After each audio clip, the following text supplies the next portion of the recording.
So I hope कि आप लोगों ने आज मेरी सुबह रील देख ली होगी जहां पे मैंने परसिस्टेंट और कोफॉर्ज में प्रॉफिट बुक करने को सबको कहा था और मैंने भी प्रॉफिट यहां पर बुक कर लिया है।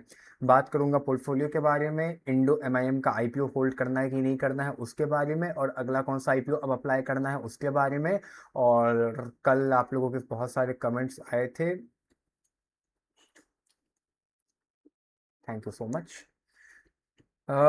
इसके अलावा बहुत सारे कमेंट्स और भी आए थे, एंजल वन या एनएफडीएल वगैरह में किस में क्या करना है वो सब मैं बातें करता हूँ यहाँ पर। अभी सबसे पहले बात कर लेते हैं कल यहाँ पर इंडो एमआईएम में क्या सीन बनता है, आईपीओ जिन जिन को मिला है। देखिए पहली बात तो जिन जिन को आईपीओ मिला है वेरी वेरी कॉन्ग्रेचुलेशंस। मुझे एक भी लॉट की यहाँ पर अलॉटमेंट नहीं मिली। स्ट्रेट में आता हूँ कि होल्ड करना है कि नहीं करना है। जीएमपी अभी चल रहा है लगभग लगभग 40% के आसपास का। 5,500 रुपए का प्रॉफिट आप लोगों को यहाँ पर बनता हुआ देखने को आप लोग को मिलेगा एक लॉट पे, और फिर जितनी भी लॉट आपको मिली उस हिसाब से आप लोग यहाँ पर कैलकुलेट कर सकते हो। देखो अभी इसका जो मार्केट कैप है वो लगभग 27,000 करोड़ का है।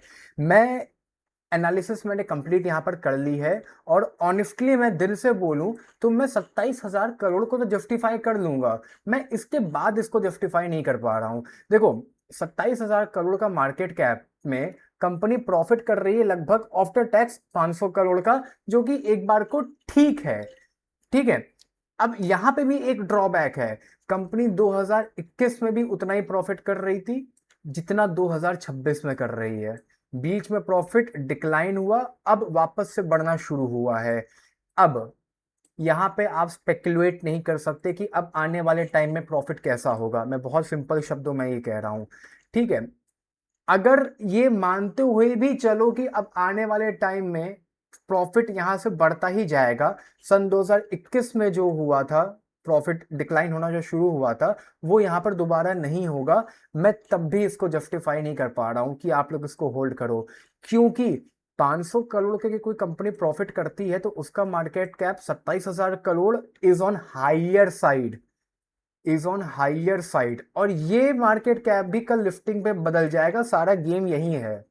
एक बार के लिए 27,000 करोड़ को मैं कैसे तैसे घोट बना के पी जाता, चलो ठीक है, लेकिन हाइयर वैल्यूड है। और उसमें भी 37% का एग्जैक्ट जीएमपी चल रहा है। मैं 35% का मान लूं, मैं 30% का जीएमपी मान लेता हूं, तो भी नया मार्केट कैप लगभग 35,000 36,000 करोड़ का बन जाएगा। 500 करोड़ की कंपनी इतना बड़ा मार्केट कैप सस्टेन नहीं कर पाएगी। हो सकता है कल कट जाए, हो सकता है लिफ्टिंग के बाद भी 2 4 5 10% भाग जाए, that's a different story, but justify कर नहीं पाएगी। इवेंचुअली ये नीचे ही आ जाएगी। ठीक है। अवॉइड करो होल्ड करना। कल प्रॉफिट बुक करके बेचना चाहो वो ज्यादा बेटर है। 5,000 रुपए का प्रॉफिट है, फालतू में गिरना शुरू होगा तो 5,500 का प्रॉफिट आप लोग का कम होने लग जाएगा। अब ऑब्वियसली एकदम से जीरो तो नहीं हो जाएगा, बट कम होने लग जाएगा। इसीलिए स्ट्रेट फॉरवर्ड कह रहा हूँ, एग्जिट ले लो। होल्ड करने की नीड मेरे पॉइंट ऑफ व्यू से तो नहीं है। बाकी आप लोग और भी लोगों की वीडियोस चेकआउट कर सकते हो। ठीक है। ये बात हो गई यहाँ पर इंडो एमआईएम के आईपीओ में। अब और भी कैसे काफी सारे आईपीओस के लोगों के पास क्वेश्चन थे। किसी ने अल्फा लाइन में लगाया हुआ था, वही जो भी था, मतलब कमेंट्स आते रहते हैं। मेरे मना करने के बाद भी ऐसे लोग अप्लाई कर देते हैं, फिर फंस जाते हैं, तो मैं गाइड कर देता हूँ थोड़ा बहुत कि कैसे क्या करना है।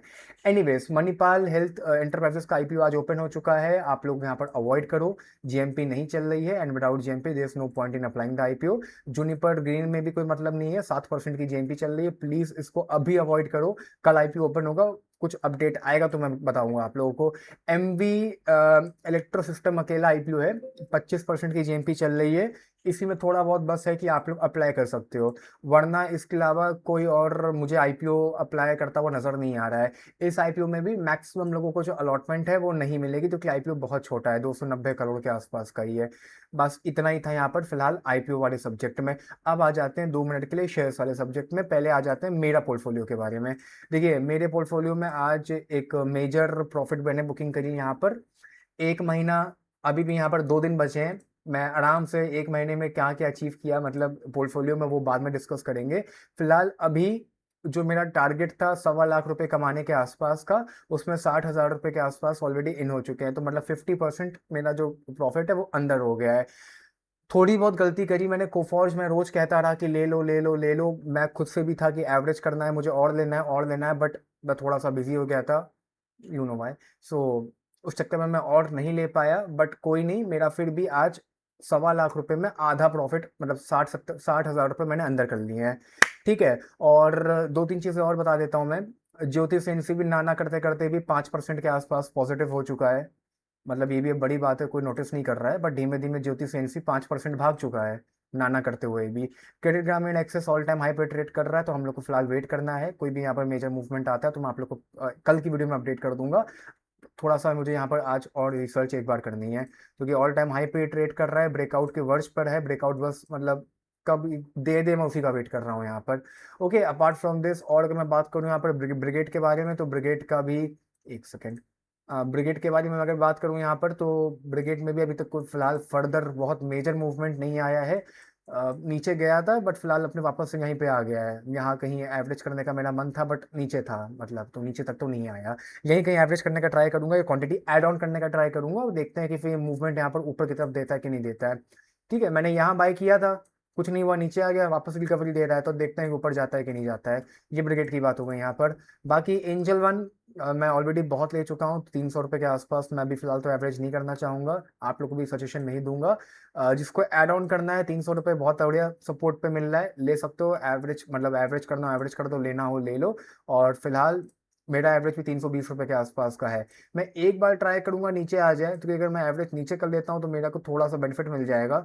मैं 310 रुपये के आसपास कहीं एवरेज करने का ट्राई करना चाहूंगा, बट अगेन उससे कोई बहुत ज़्यादा फर्क नहीं पड़ेगा। अब ये देखो कि एवरेज करना कितनी ज़्यादा एक कला है। मान लो, ये देखो, अगर मैं 320 रुपये पे एवरेज रखता हूँ और मेरा टारगेट 360 रुपये का है, तो मेरा जो प्रॉफिट निकलेगा 320 से 370 का, 360 का, वो निकलेगा लगभग 11% का। अब अगर मैं एवरेज कर भी लूं और मैं 320 के एवरेज को 310 पे भी ले आऊं, तो भी कोई बहुत मेजर फर्क नहीं आएगा। 12% या 11% से मेरा जो प्रॉफिट है वो बढ़ के 14% ही हो रहा है। ये चीजें कैलकुलेट किया करो एवरेज करते समय, फर्जी एवरेज मत मत मत किया करो। मैं बहुत ब्लंटली बोल रहा हूँ, फर्जी एवरेज मत किया करो। कभी भी एवरेज कर रहे हो तो ये सब चीजें देखो। और एवरेज जब मैं बोल रहा हूं तो ये माइंड में रख के चल रहा हूं कि जितनी क्वांटिटी पहले थी मिनिमम उतनी बाय कर रहे हो, क्योंकि एवरेज होता है बाय 2। बात समझ रहे हो? जैसे कि एंजल वन को जब मैंने पहली बार लिया था तो मैंने लगभग 230 शेयर्स लिए थे। मैंने दोबारा जब एवरेज किया तो मैंने 230 फिर से लिए।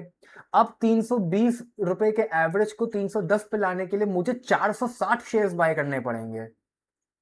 ये एवरेज जोड़ा करो भाई, ये एवरेज कोई नहीं जोड़ता। ये बहुत बड़ा ज्ञान दे रहा हूं मैं आज की वीडियो में, सबसे बड़ा ज्ञान यही दे रहा हूं मैं। एवरेज के ऊपर मैं पहले भी बहुत लेक्चर दे चुका हूं। एवरेज प्लीज ध्यान से किया करो।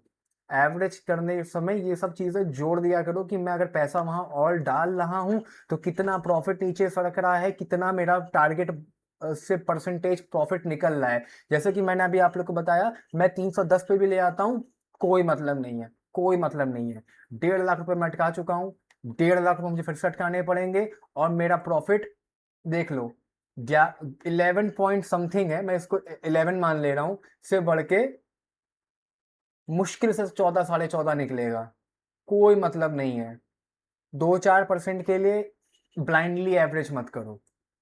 एवरेज बस इसलिए कह रहा हूँ, ब्लाइंडली इतना एवरेज मत करो। बस फिलहाल खत्म खत्म खत्म खत्म खत्म, टॉपिक खत्म। ठीक है, बाकी मार्केट पॉजिटिव थी। अब एक क्वेश्चन और आता है कि जो पैसे आज मैंने निकाले हैं इनको कहाँ पे लगाना है। तो थोड़ा सा मुझे टाइम दीजिए, मैं थोड़ी सी बहुत अपनी रिसर्च पहले कंप्लीट कर लूँ, फिर मैं आप लोगों को कुछ नई चीज़ें बता दूंगा।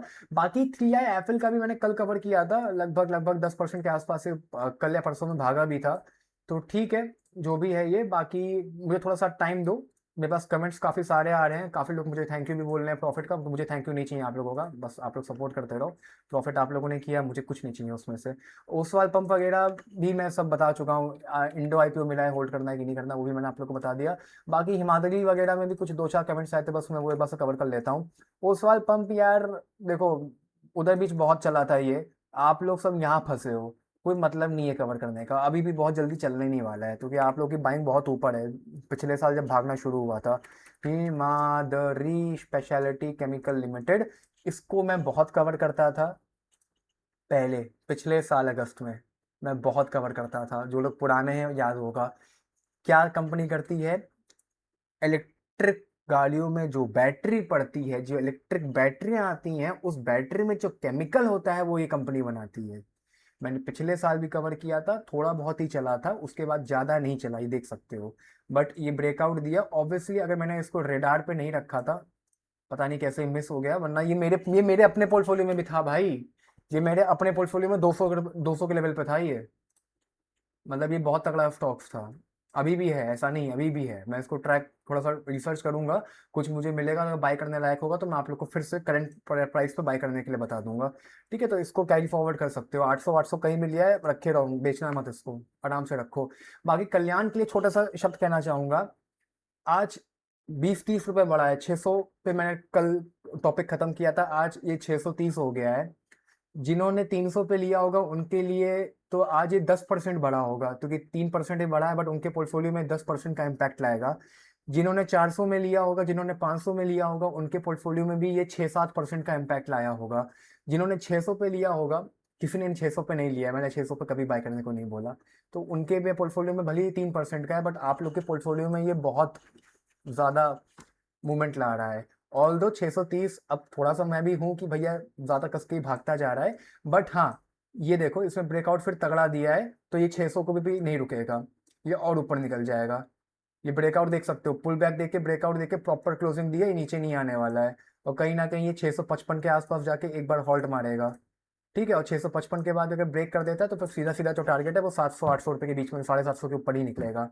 ठीक है, तो ये कल्याण का भी टारगेट मैं यहाँ पर अपडेट करे दे रहा हूँ। ये बहुत बढ़िया ब्रेकआउट दिया, सस्टेन किया, क्लोजिंग दी, अगले दिन भी ऊपर बढ़ गया। मार्केट गिरेगी तो ही नीचे आएगा तो बात अलग गई, वरना ये बहुत बुलिश मूड में है। बाकी नए स्टॉक्स कौन से रहेंगे खरीदने के लिए, मुझे टाइम दे दो थोड़ा सा, मैं रिसर्च कर दूँ। आप लोग के पास कोई स्टॉक्स हो तो मुझे शेयर कर सकते हो, मैं आप लोगों को फिर रिसर्च करके बता दूंगा। बाकी आईपीओ से रिलेटेड भी इतना ही अपडेट है, बहुत सारे नए नए आईपीओ आने वाले हैं, आने दो, कोई यहाँ पर मेजर वो वाली बात नहीं है। सीडीएसएल भी बस अभी तक चला नहीं है, ना चलने वाली बात है, यहीं पर बैठा हुआ है नीचे आके। ऊपर मैंने यहाँ लिया था, पूरा नीचे आ गया। देखते हैं, अब ऊपर जाता है तो ऊपर जाने देते हैं, बस देखते हैं कितना ऊपर क्या जाता है। बाकी thanks for the supporting, I am trying my best. आज की सारी वीडियो में इतना ही, कोई भी डाउट तो नीचे आप लोग कमेंट कर सकते हैं। Bye bye, take care, love you all, and thanks for all the comments जो कल आप लोगों ने करे थे मेरी वीडियो में।